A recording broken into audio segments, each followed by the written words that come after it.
Sejam todos bem-vindos ao canal Evangelhos Boas Novas de Deus. E hoje, como vocês viram aí no título, eu quero abordar com vocês as profecias referentes a Jesus, né?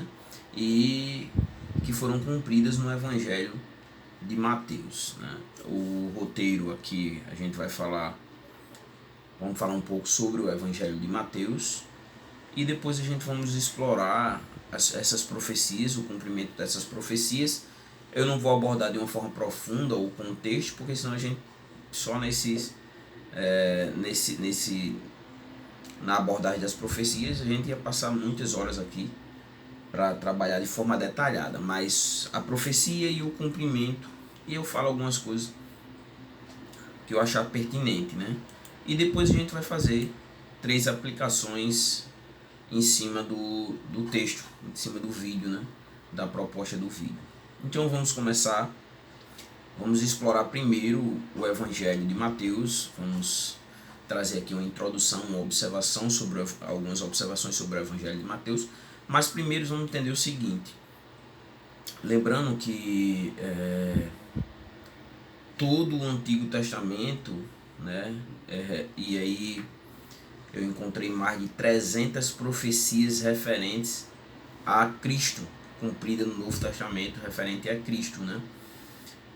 Mas, no entanto, devemos lembrar que foram autores, a Bíblia foi escrita por mais de 40 autores, poderíamos dizer assim, em 3 línguas, né? Grego, aramaico,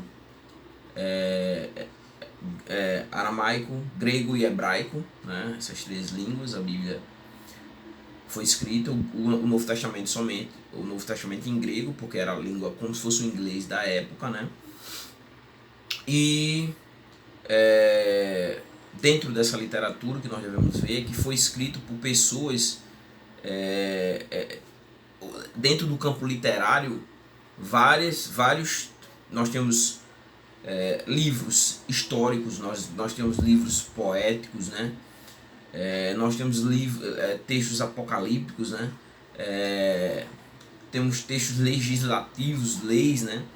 Então a literatura é bem abrangente, né? E, como eu falei, escrito durante um período de mais de 1616 séculos, né? E o que acontece? Não existe uma contradição, daí até o porquê da Bíblia, por exemplo, a Bíblia evangélica, ela tem 66 livros e não 73. Caso não esteja enganado, a Bíblia católica tem 73 livros, e aí você pode questionar por quê? Porque esses livros, eles não são canônicos, né? Eles não são considerados canônicos, e o motivo é que esses livros não estão no sincronismo e contradizem, né, os outros livros, né? Como a Bíblia, os 66 livros, que não há contradição. Quando nós falamos dos livros que foram acrescidos na Bíblia Católica, nós vamos ter exatamente isso, nós vamos ter essa contradição, daí eles serem considerados apócrifos e não canônicos.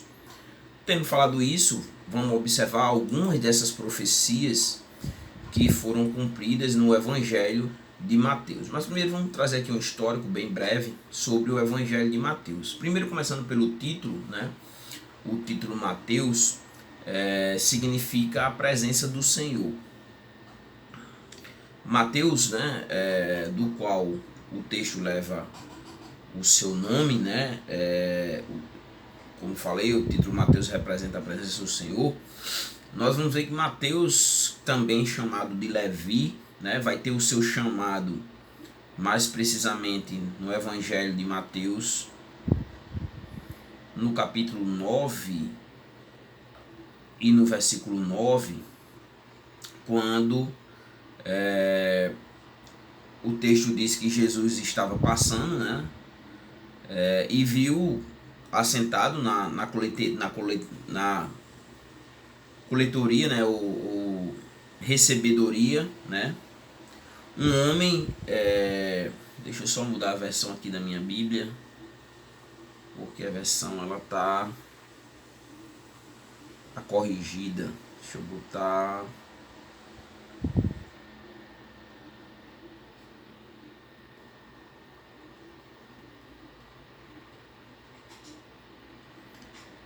Deixa eu utilizar a nova Almeida atualizada.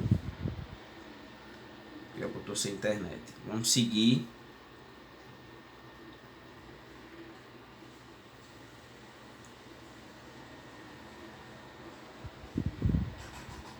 Deixa eu abrir aqui no computador.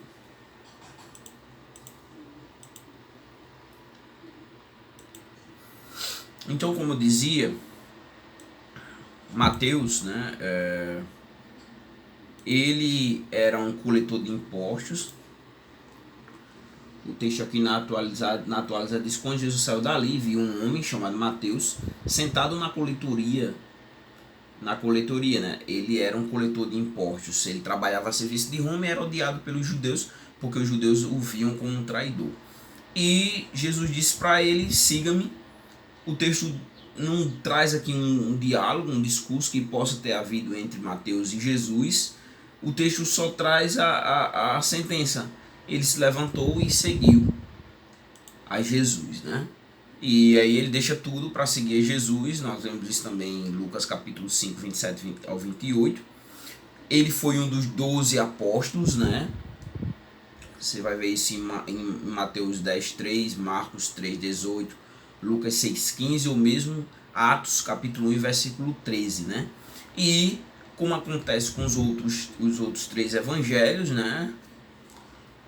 Marcos, segundo o evangelho, na sequência da Bíblia, Lucas e João, e todos os outros levam o nome do seu autor, e nesse caso aqui também Mateus também leva o nome do seu autor, que é Mateus, e acredita-se que é Levi. Eu não vou entrar no debate, por exemplo, que depois se desenvolveu para não afirmar que seria Mateus, né? Com o advento principalmente da teologia liberal. Mas eu não vou entrar nesse mérito. Eu prefiro seguir desde os primórdios, quando o consenso é que foi Mateus Levi quem escreveu o Evangelho segundo Mateus. Todos os evangelhos eles foram escritos com um objetivo, um foco, né? Um público, poderíamos dizer assim. Eu não vou me aprofundar nos outros evangelhos, vamos ficar só no de Mateus. O de Mateus, o público do qual ele vai ser dirigido vai ser exatamente o povo judeu. E se nós partirmos de que o público que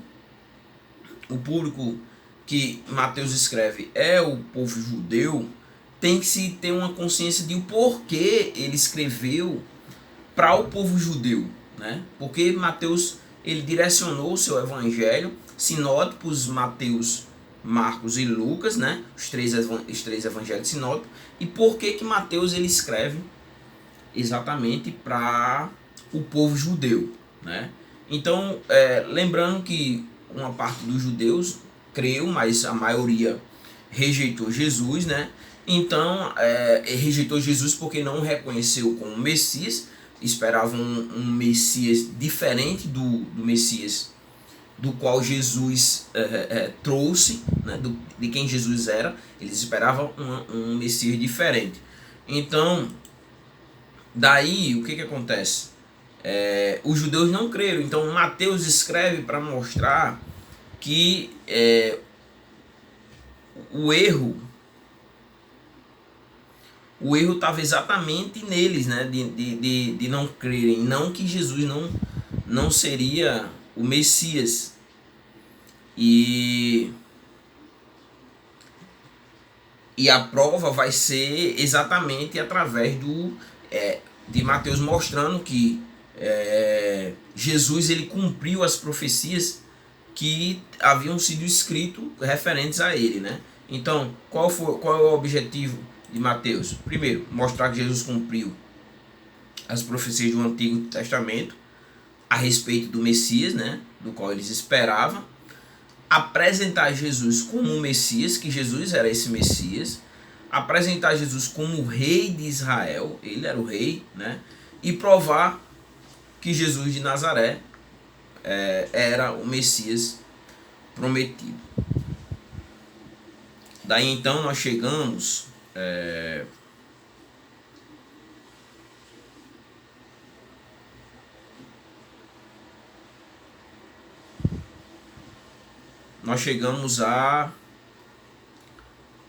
aonde nós vamos explorar as profecias. Só no Evangelho de Mateus, para vocês terem uma ideia, existe cerca de 60 citações do Antigo Testamento. O que nós devemos entender aqui é que existe algumas citações. Essas citações elas podem ser diretas ou podem ser também indiretas. O que eu quero dizer? As citações diretas, segundo quando Jesus diz, ou conforme o narrador diz, conforme o profeta o Isaías ou Jeremias, ou conforme está escrito, né?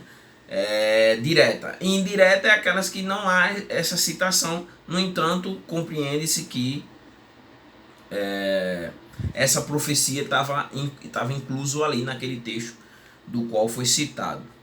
Na Bíblia toda, como eu falei antes, né, nós temos mais de 300 citações de profecias referente a Jesus. No caso do Evangelho de Mateus, aqui nesse texto, nós vamos explorar apenas 16 profecias. 16 profecias que se cumpriu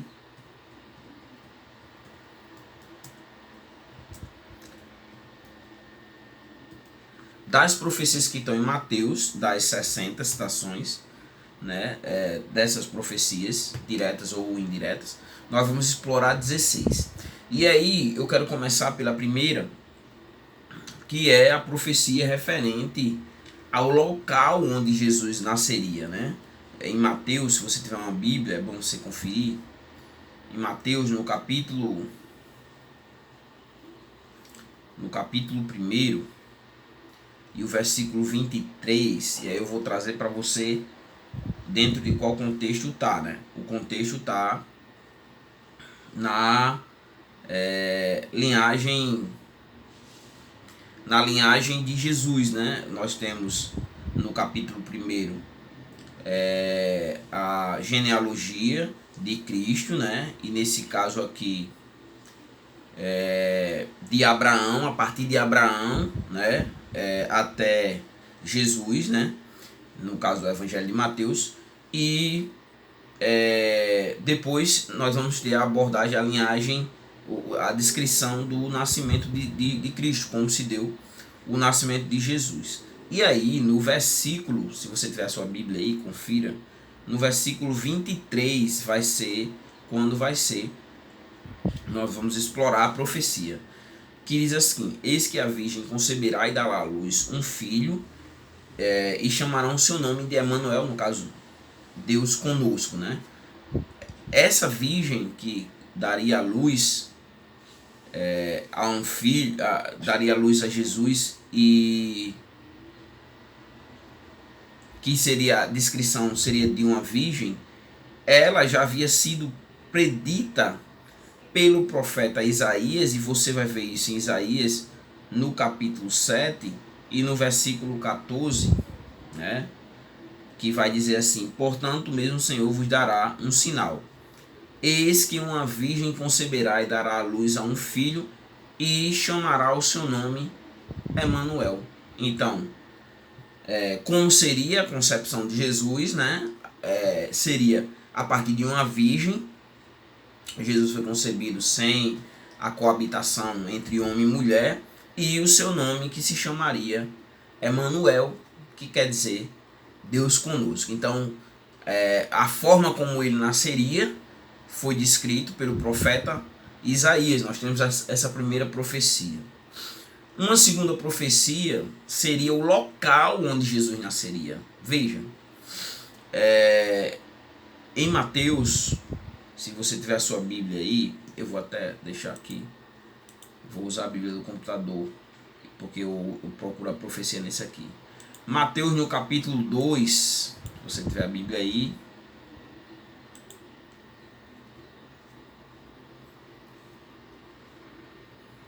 Mateus capítulo 2 e o versículo 6.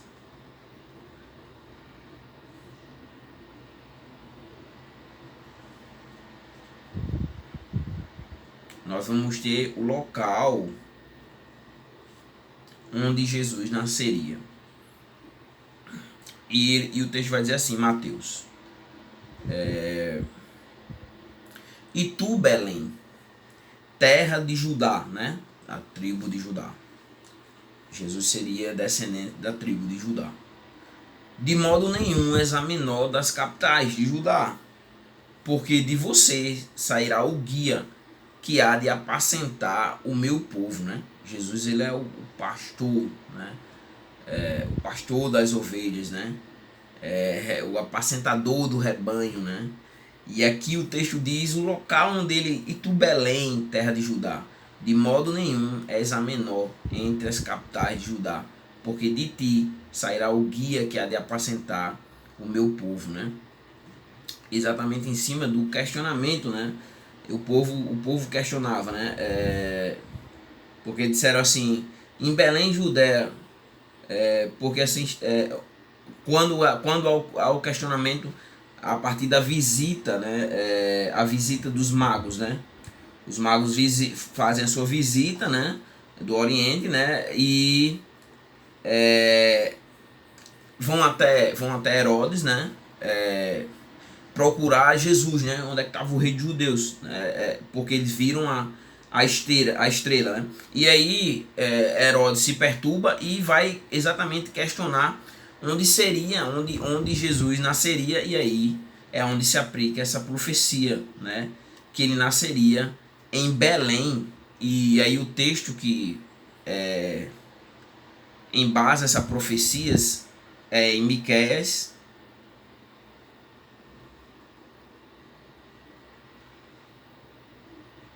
Miqueias no capítulo 5 e o versículo 2, que vai dizer assim: E tu, Belém Efrata, posto que pequena entre as milhares de Judá, de ti sairá o que governará Israel. Quer dizer, Jesus seria o rei, né? E cujas saídas são desde os tempos antigos, desde os dias da eternidade. Então, o local onde Jesus nasceria. Quando nós vamos mais adiante um pouquinho ainda no Evangelho de Mateus, que é a nossa base de estudo, né? No capítulo 2, nós vamos ver que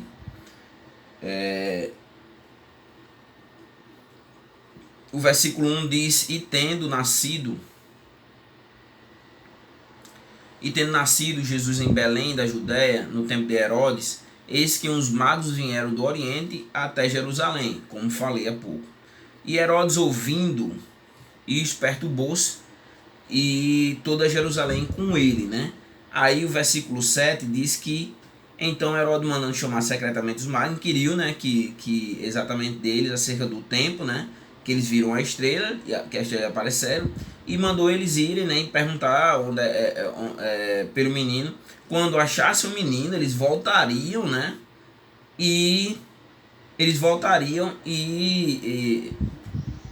o texto diz assim: quando o achardes, participai-mo, para que também eu vá e adore também o menino. Só que nós sabemos que não, né? No versículo 12, os magos vão serem avisados, né? O texto diz: sendo por divina revelação avisados num sonho para que não voltassem para junto de Herodes, partiram para a sua terra por outro caminho. Então eles não voltam, eles são avisados, né? O texto diz: por divina revelação, Deus traz essa revelação, eles vão por outro caminho. E aí o versículo 13, 14 e 15, o 13 diz assim: E tendo ele se retirado, eis que um anjo do Senhor apareceu a José num sonho, dizendo: Levanta o menino e sua mãe e foge para o Egito, e demora até que eu te diga, porque Herodes há de procurar o menino para o matar. E levantando-se, tomou o menino e sua mãe de noite e foi para o Egito, e esteve lá até a morte de Herodes, para que se cumprisse aqui a citação direta que eu falei. Esteve lá até a morte de Herodes para que se cumprisse o que foi dito da parte do Senhor pelo profeta, não cito o profeta, que diz: do Egito chamei o meu filho. Aí essa profecia está em Oséias.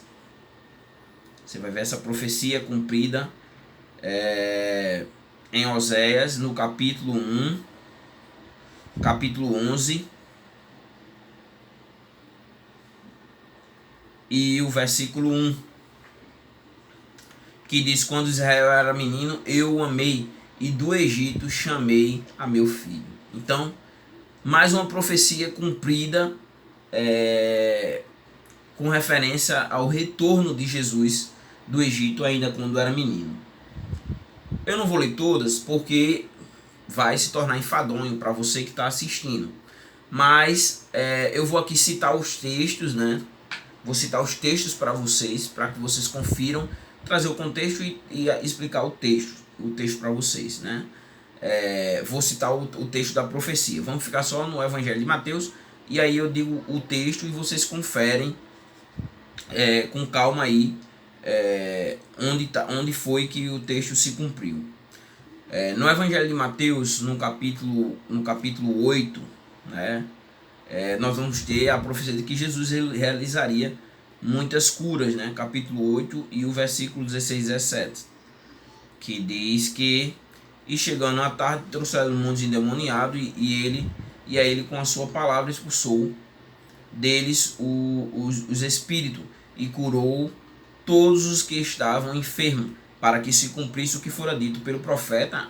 Ainda outra citação direta, Isaías, né? Ele tomou sobre si as nossas enfermidades e levou as nossas doenças, fazendo referência que a cura ali, aquela cura que ele executou, né? A expulsão de demônios, ali estava predito e pelo profeta Isaías. E aí você vê essa profecia cumprida em Isaías, no capítulo 53 e o versículo 4. Quando nós seguimos ainda em Mateus, você vai ver no capítulo 12 de Mateus e a partir do versículo 9 e o versículo em especial da profecia, o versículo 14, né? Jesus, ele vai curar um homem com a mão ressequida, né?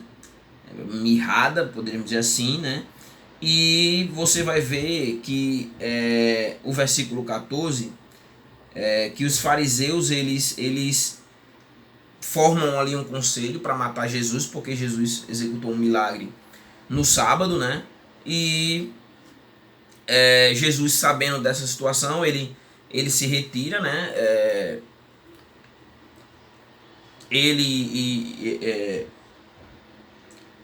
E a multidão acompanha ele, né? E ele continua fazendo milagre, cura a todos, né? E no versículo 21, no versículo 21, né? O versículo 21 diz que: e no seu nome os gentios esperarão. Em seu nome os gentios esperarão. Então, aqui o texto da profecia é o versículo 18. O versículo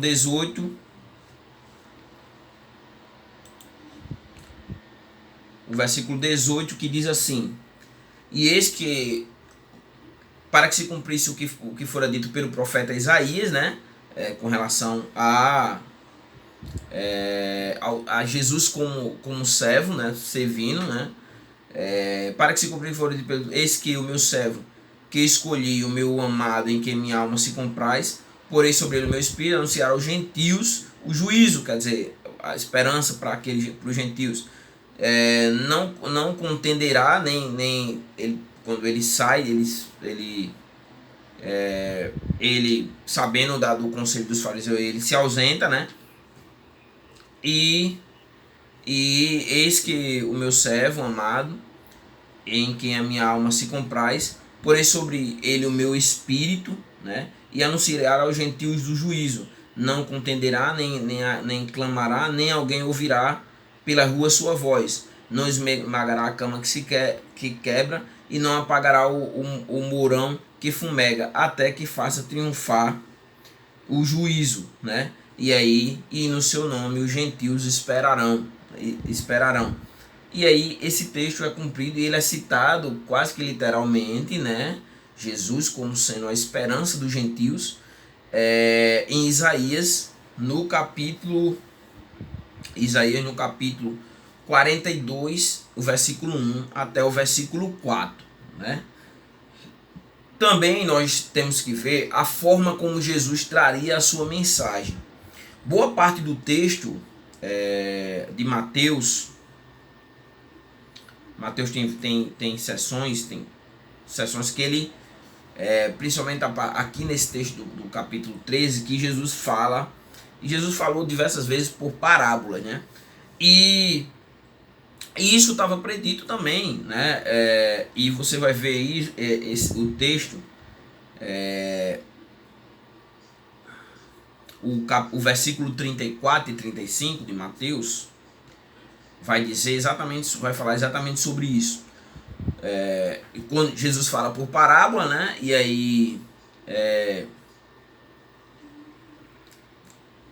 o texto vai explicar porque ele falava por parábola, né? E depois de ele fazer referência à parábola do fermento.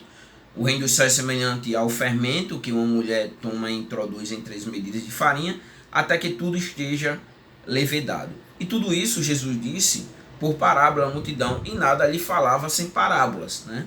O que é uma parábola? Uma parábola são histórias, podemos dizer assim, a partir do contexto, trazendo verdades. No caso de Jesus, verdades espirituais, né? Para que se cumprisse o que foi dito pelo profeta, aqui também não cita o profeta, que diz: abrirei em parábolas a minha boca, publicarei coisas ocultas desde a fundação do mundo. Aí essa parábola, ela é citada, a forma como Jesus falaria a multidão, ela é citada, você vai ver, no Salmo 78, o versículo 1 ao 4, em especial o versículo 2. Se você for ler aí, você vai ver, né? Esse cumprimento da forma como Jesus falaria. Dentro do seu percurso, Jesus vai ter uma situação que ele vai entrar na cidade de Jerusalém, né? Montado em um jumentinho, né? Montado num jumento. E essa entrada, você vai ver que ela é citada, ela é referenciada em Mateus capítulo 21, a partir do versículo 1, né? E o texto da profecia está no versículo 5, que diz assim: e dizia a filha de Sião: eis que o teu rei aí te vem manso e assentado sobre uma jumenta, né? E sobre um jumentinho, filho de animal de carga, né? E aí esse texto essa profecia, ela tinha sido proferida pelo profeta Zacarias no capítulo 9 e no versículo 9 de Zacarias. Você confere aí. E aí também o texto, né, de Mateus, ainda outra profecia, né, dentro no capítulo 21, que é o que a gente está ainda,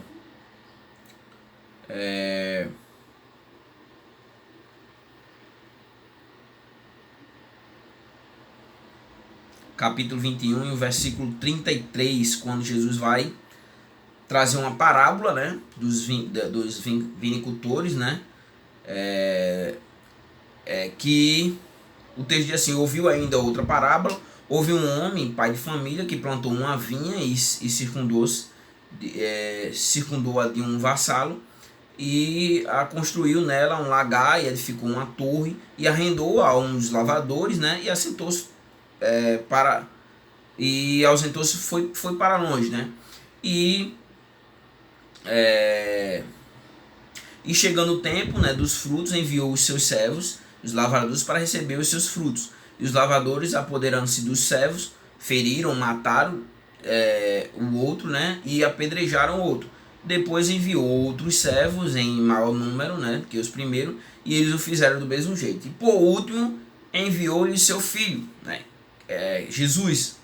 dizendo: terão mais respeito ao meu filho. Mas os lavradores, vendo o filho, disseram: esse que é o cordeiro, é o herdeiro, vinde, matemo-lo e apoderemos da sua herança. E, lançando mão dele, o arrastaram para fora da vinha e o mataram. Quando, pois, vier o senhor da vinha, que fará aqueles lavradores maus? Né? Disse-lhes eles: da forma afrontosa aos lavradores maus, arrendará a vinha a outros lavradores, a seu tempo, e deem fruto. Jesus: nunca leste nas escrituras que a pedra que os edificadores rejeitaram, essa pedra posta por cabeça de esquina, pelo Senhor foi feito, isto é maravilhoso aos nossos olhos.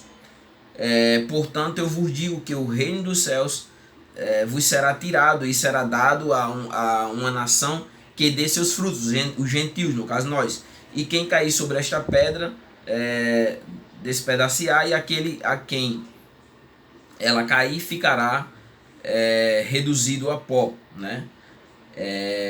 E os principais sacerdotes e os fariseus, ouvindo essa palavra, entenderam o que falava deles. No caso, Jesus estava falando que eles que rejeitaram, e ele, Jesus, era o filho, né? E que seria morto, inclusive, por eles, e pretendendo prendê-lo, recearam o povo, porquanto tinha por profeta. O versículo aqui é o 42. Nunca leste nas escrituras que a pedra que os edificadores rejeitaram, essa pedra foi posta por cabeça da esquina, pelo Senhor foi feito isto, e é maravilhoso aos nossos olhos. E aí, esse texto, Jesus como a pedra angular, né, e que seria rejeitado, se encontra no Salmo 118 e o versículo 22. Mais uma profecia referente a Jesus no Evangelho de Mateus. Quando nós seguimos no próximo capítulo, estamos no capítulo 21 de Mateus, o capítulo 22, e em especial o versículo 44, que é o texto da profecia, você vai ver que aqui nós vamos ter a ênfase na divindade de Jesus. O texto diz assim: a questão, Jesus vai ser interrogado, né? O texto diz assim: estando reunido, os fariseus o interrogou Jesus, né? Dizendo que pensa, no caso, Jesus estava reunido ali, né? Com os fariseus ali, e Jesus vai interrogar esses fariseus. O texto diz assim: Jesus pergunta para eles: quem vocês pensam? O que vocês pensam do Cristo? De quem ele é filho, né? E aí ele disse assim, a resposta dos fariseus: ele é filho de Davi. E Jesus disse: então, como é que Davi, em espírito, lhe chama de Senhor, né? Quer dizer, se Jesus seria filho, logo, se o Messias seria o filho, logo, né? Na compreensão, Davi não poderia chamá-lo de Senhor. No entanto, o texto diz que Davi o reconhece como Senhor. E o texto ainda vai dizer assim, né? E disse o Senhor ao meu Senhor: assenta-te à minha direita, até que eu ponha os teus inimigos por cabelos de teus pés. Então, Jesus, aqui no texto, Davi o considera como seu Senhor. E essa profecia, você vai ver, sobre a divindade de Cristo, né? Que Cristo seria o Senhor, inclusive o Senhor de Davi, né? Do qual, para os fariseus, ele seria o filho de Davi, né? E Jesus, em outras oportunidades, né, é chamado também de filho de Davi, né? No entanto, ele é o Senhor até do próprio Davi. Salmo 110 e o versículo 1. E aí agora nós chegamos no momento, vamos explorar as últimas profecias voltada para a sua morte, né? Até o túmulo. Essa parte. Primeiro a prisão. Você vai ver que na prisão de Jesus, o que vai acontecer? Jesus vai ser abandonado pelos seus discípulos, né? Os discípulos vão fugir, né? Quando Jesus é preso, ainda acontece de certa forma uma reação.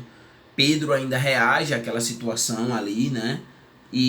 Mas no entanto, corta a orelha do soldado, e depois Jesus, não, calma, não é dessa forma, o reino não é dessa forma, você está equivocado. E aí o que Jesus faz? Jesus manda que ele guarde a espada, né? Opera um milagre ali dentro daquela situação, né?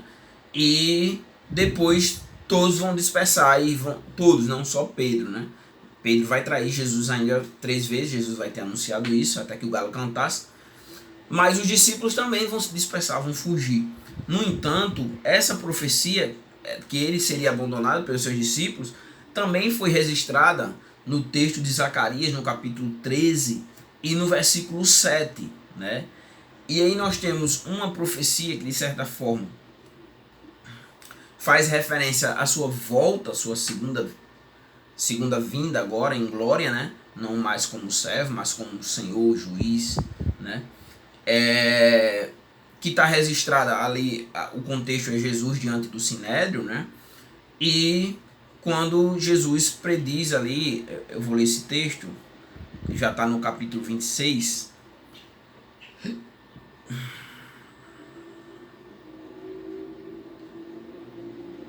capítulo 26 de Mateus, versículo 64.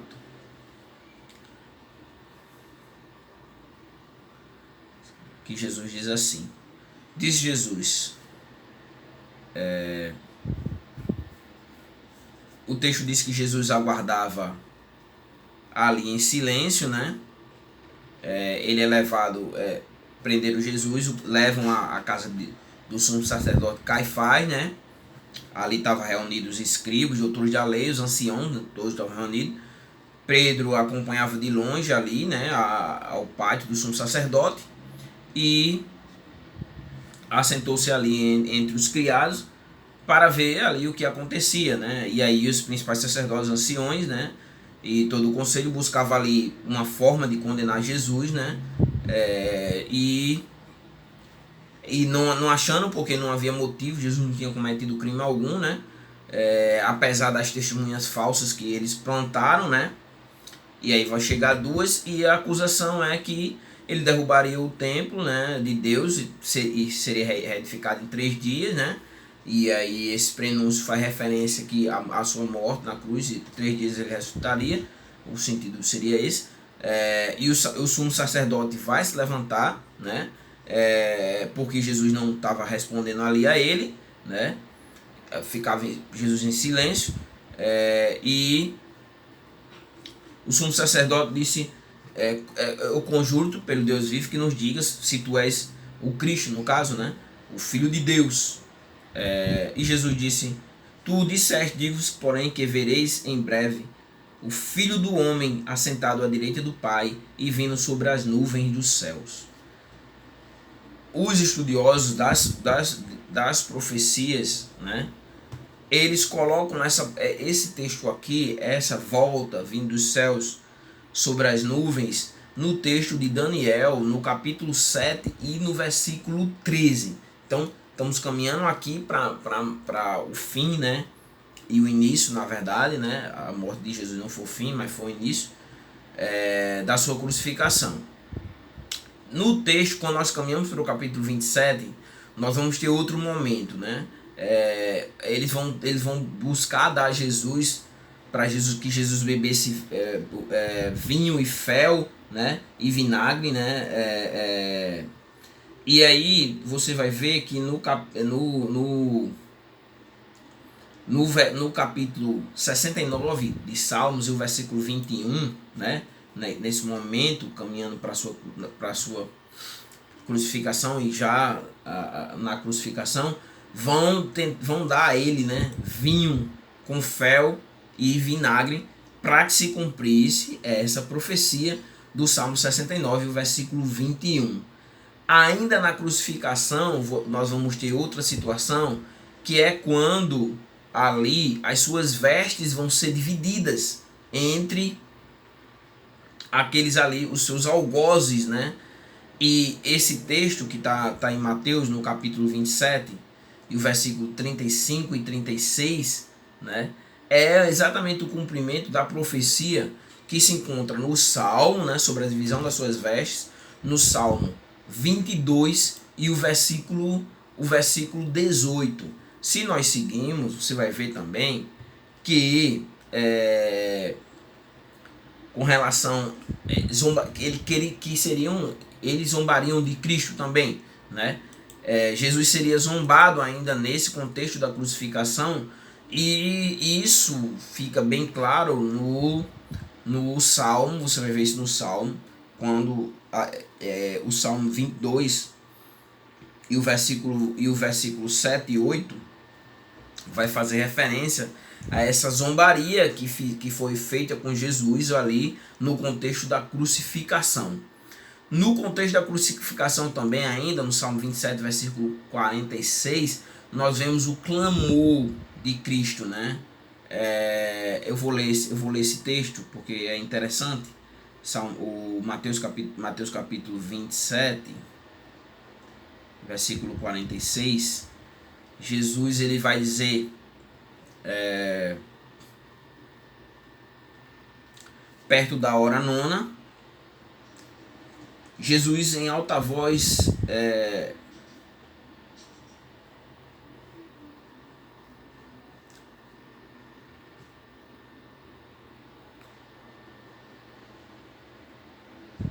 perto da hora nona, exclamou Jesus em alta voz, dizendo: Eli, Eli, sabachthani.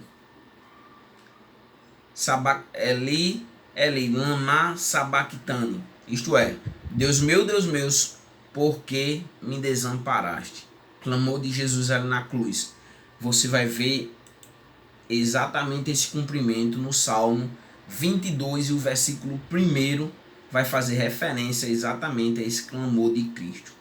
Quando nós seguimos adiante, nós vamos ver o seu sepultamento, né?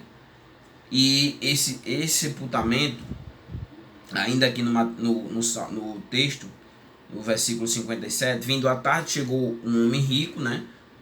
De Arimateia, por nome de José, que também era discípulo de Jesus. Este foi ter com Pilatos e pediu o corpo de Jesus. Jesus já estava morto. Então Pilatos mandou que o corpo lhe fosse dado. Desse a ele. José, tomando o corpo, envolveu num lenço num fino e limpo lenço, e o pôs no seu sepulcro novo que havia aberto em rocha.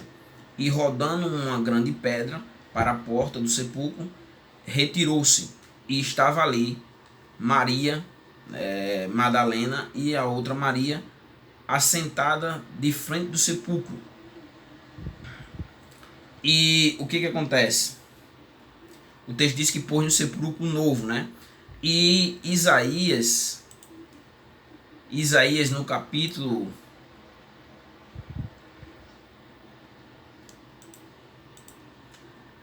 53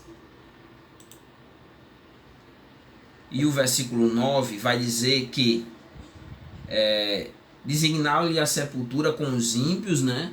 Mas com o rico esteve na sua morte, embora não tivesse sido feito injustiça, e nenhum engano fosse encontrado em sua boca. Então, fazendo referência ao seu sepultamento, que ele seria sepultado com os ímpios, né?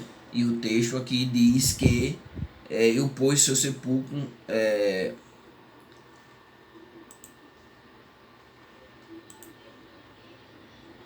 e pôs no seu sepulcro novo que havia aberto em rocha, no caso José de Arimateia, e rodando uma grande pedra para a porta do sepulcro, retirou-se.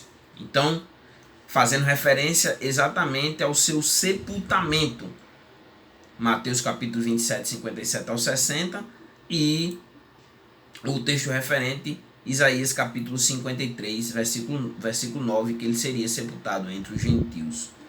Para finalizar, o anúncio que ele seria anunciado às nações, nós temos o texto da grande comissão em Mateus no capítulo 28 e o versículo 19 ao 20, e você vai ver em Isaías, eu vou ler esse texto, Isaías,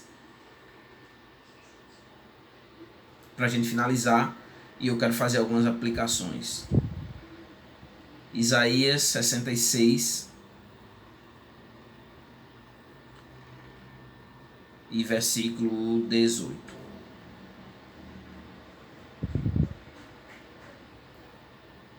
texto diz: porque conheço as suas obras e os seus pensamentos, vem o dia em que ajuntarei todas as nações e línguas, e virão e verão a minha glória. Então, todas as nações seriam ajuntadas, né, e as línguas, e viriam a sua glória. E como isso é feito? A partir da propagação, a propagação do evangelho sendo anunciado, para que todos, né, todas as nações sejam ajuntadas, né, e nações e todas as línguas sejam alcançadas e vejam a minha glória. Nesse caso aqui, um texto de forma indireta, mas que os estudiosos da profecia fazem essa colocação nesse texto. Então você fica claro que não é algo, a Bíblia não é a Bíblia, porque a Bíblia é a palavra de Deus, né? Ela não se contradiz, foi escrita durante um período 16 séculos, e nós vemos no Evangelho de Mateus tudo o que foi dito com referência a Jesus se cumprindo ao pé da letra. E aí vem a questão: o que eu posso trazer, tirar de lição para a minha vida?